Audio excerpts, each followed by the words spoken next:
دا بیان لازمی واوري او ټولې واوري او مخکې لازمی شیر کوي چې ته یو زنانه پردې سړی غیر محرمه د سړک نه اړولې شي کنه چېرته هغه ضعیف وي نابینی بوډۍ ډېره اهمه مسله ده نو لازمي واوري او مخکې خپلو ملګرو سره شیر کوي. دا باسي وي یورپ په ملکونو کې انسانیت دی ته راشه وایه زموږ دین وګوره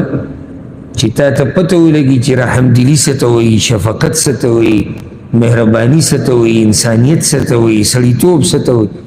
او د دین کتلی نه دی او بس هلته ورشي او هسې هم بېدینې یا د دین سره هسې هم نه لګي نو بس بیا معمولي خبرې راټینګه کړي. یو ورور سوال کړی دی او دا فایدهمند سوال دی ډېر. یو ښځه ده چې هغه بالغه ده پیغله ده او یو ړوند سړی په لاره ولاړي دی د یو طرف نه بل طرف ته وړېدو غواړي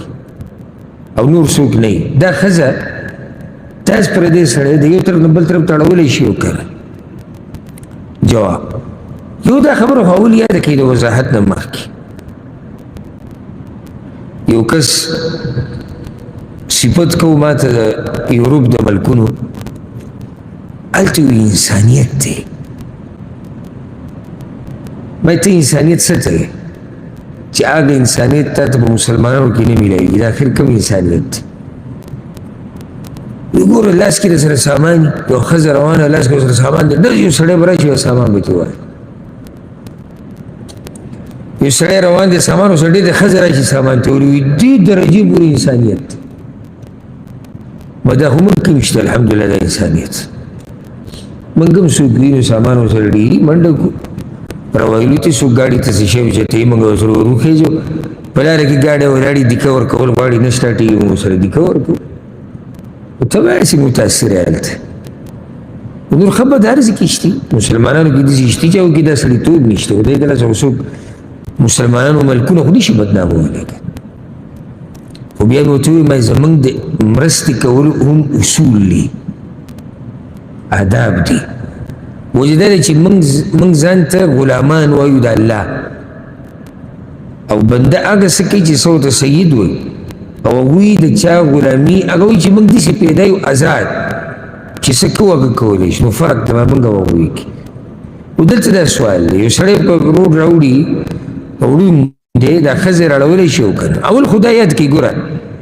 شریعت کې واضح ضوابط او آداب او قوانین راغلي دي چې پردی سړی پردی ښځه دوی به د یو بل سره څنګه یو ځای کېږي څنګه نه څه کولی شي څه نشي کولی. دا خو ټول الحمدلله بیان شوي دي. په هغې کې یو دا ده چې ښځه به د یو اجنبي سړي سره بې ضرورته خبرې نه کوي پردي سړي سره. دغه شان دا پکې هم ده چې یو ښځه پردی ده ته په محارمو کې نه د هغې سره ته لاس ملاولی شي نشي ملاولی. رسول صلی الله علیه وسلم حدیث کې امام طبراني راوړی چې تاسو کې د یو چا سر باندې ګزار ورکړی شي په وسپنې سره نو دا وله ښه ده د دې نه چې دی د پردۍ زنانه لاس مسه کړي. ګزار ښه دی ځکه چې ګزار موږ له کم نقصان راکوي. ګزار موږ له صرف بدني نقصان راکوي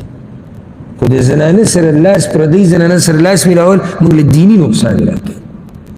او دینی نقصان غټ دی د دنیوي نه. بله مسله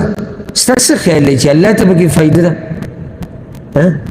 لکه الله ما ته وایي ته پردۍ زنانه سره لاس مه میلاوه تا ته وایي پردۍ زنانه سره لاس میلاوه زنانه ته وایي پردي سړي سره لاس مه میلاوه الله ته پکې فایده ده؟ په دې طریقې سره الله رب العزت ته فحاشۍ لار بنده کړې ده چې د مسلمانانو معاشره پاک کوي. ښه نو داسې ټیم کې به څه کېږي؟ نو داسې ټیم کې واضحه ده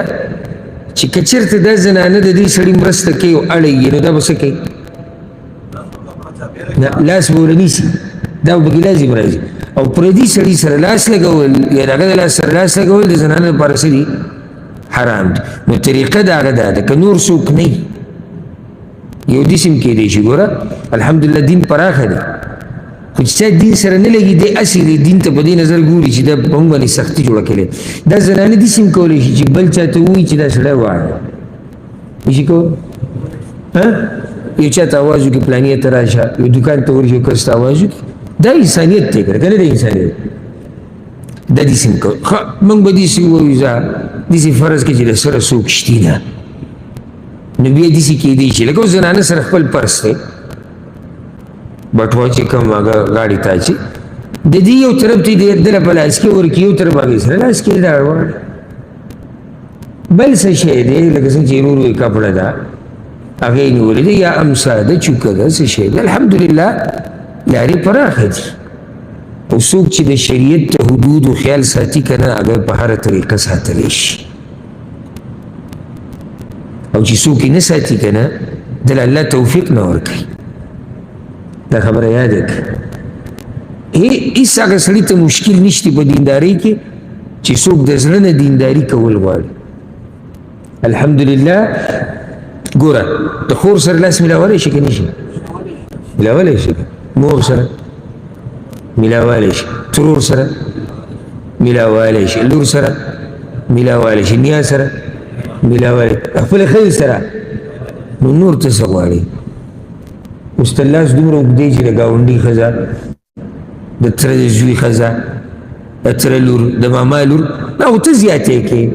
شریعت خو په تا باندې څه راتنګ کړي نه دي کمې زنانه چې ضروري دي د هغوی سره رابطې او هغه ستا مخې ته دي یا ته پیدا یا تا نه پیدا دي شریعت تا له اجازت درکړې دی ستا لپاره روا کړي دي ته د هغوی سره لاس میلاوه هغه تا سره لاس میلاولی شي پردي ته ضرورت نشتي بعض ځایونه هغه ښکاره کولی شي لکه لاس پې مرۍ مخ بس صحیح ده که په دې ګزاره نه کېږي دغه زنانو سره زموږ د ناستې ضرورت ده او الحمدلله الله لار کولاو کړې ده کوم ځای کې چې شریعت پابندي لګولې ده هلته زموږ ضرورت نشتي لکه زما ته څه ضرورت دی چې د تره د لور سره کښېنم ګپ لګوم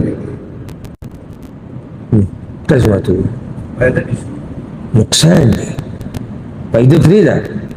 د الله رب العزت په هر کار کې حکمت دی دې کې نقصان دی نقصان دا دی چې نن ګپ دی سبا له به دا یو بل